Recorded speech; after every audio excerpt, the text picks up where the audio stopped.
नमस्कार. शासन 4 यूट्यूब चॅनलवर आपलं सर्वांचं खूप खूप स्वागत आहे.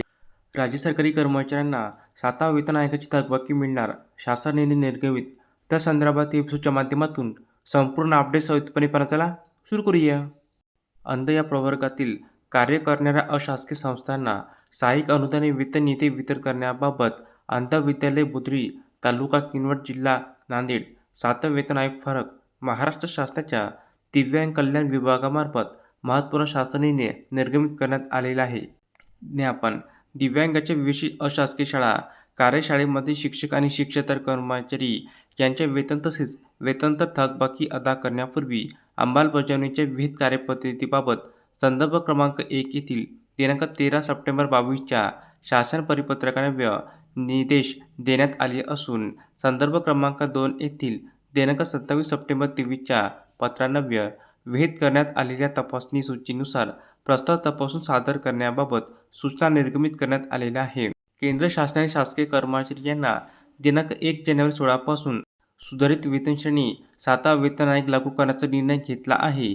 त्यानुसार राज्य शासकीय कर्मचाऱ्यांबरोबर शासकीय शाळांतील पूर्णवेळ शिक्षक व शिक्षकेतर कर्मचाऱ्यांना वेतन संरचना लागू करण्याबाबत महाराष्ट्र नागरी सेवा सुधारित वेतन नियम 2019च्या दिनांक 30 जानेवारी 19 रोजीच्या शासन अधिसूचनेन्वये अधिसूचित केले आहे. तसेच वित्त विभागाच्या दिनांक 20 फरवरी 2019 रोजीच्या शासन परिपत्रकानुसार प्रारंभिक वेतन निश्चित व थकबाकी अदा करण्यासंदर्भात सविस्तर कार्यपद्धती विहित करण्यात आलेली आहे.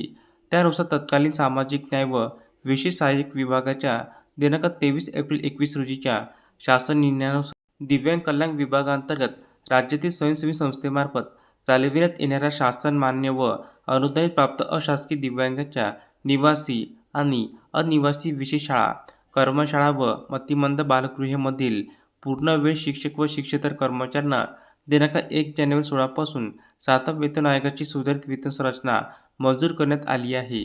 तसेच या आदेशान्वये लागू करण्यात आलेल्या सुधारित वेतन संरचनेमुळे होणारा अतिरिक्त खर्च शिक्षक व शिक्षकेतर कर्मचारी यांचे वेतन व भत्ते ज्या लेखा शीर्षकासाठी खर्ची घालण्यात येतो त्या लेखा शीर्षकाखाली खर्ची घालण्यात यावा असे निर्देश सदर शासन निर्णयान्वये देण्यात आले आहे.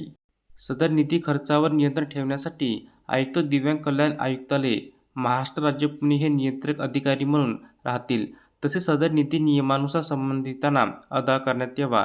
नियंत्रक अधिकारी यांनी वितरित केलेला निधी खर्च झाल्यानंतर त्याबाबतचे विवरण व उपयोगिता प्रमाणपत्र 1 महिन्यात शासनास सादर करावे.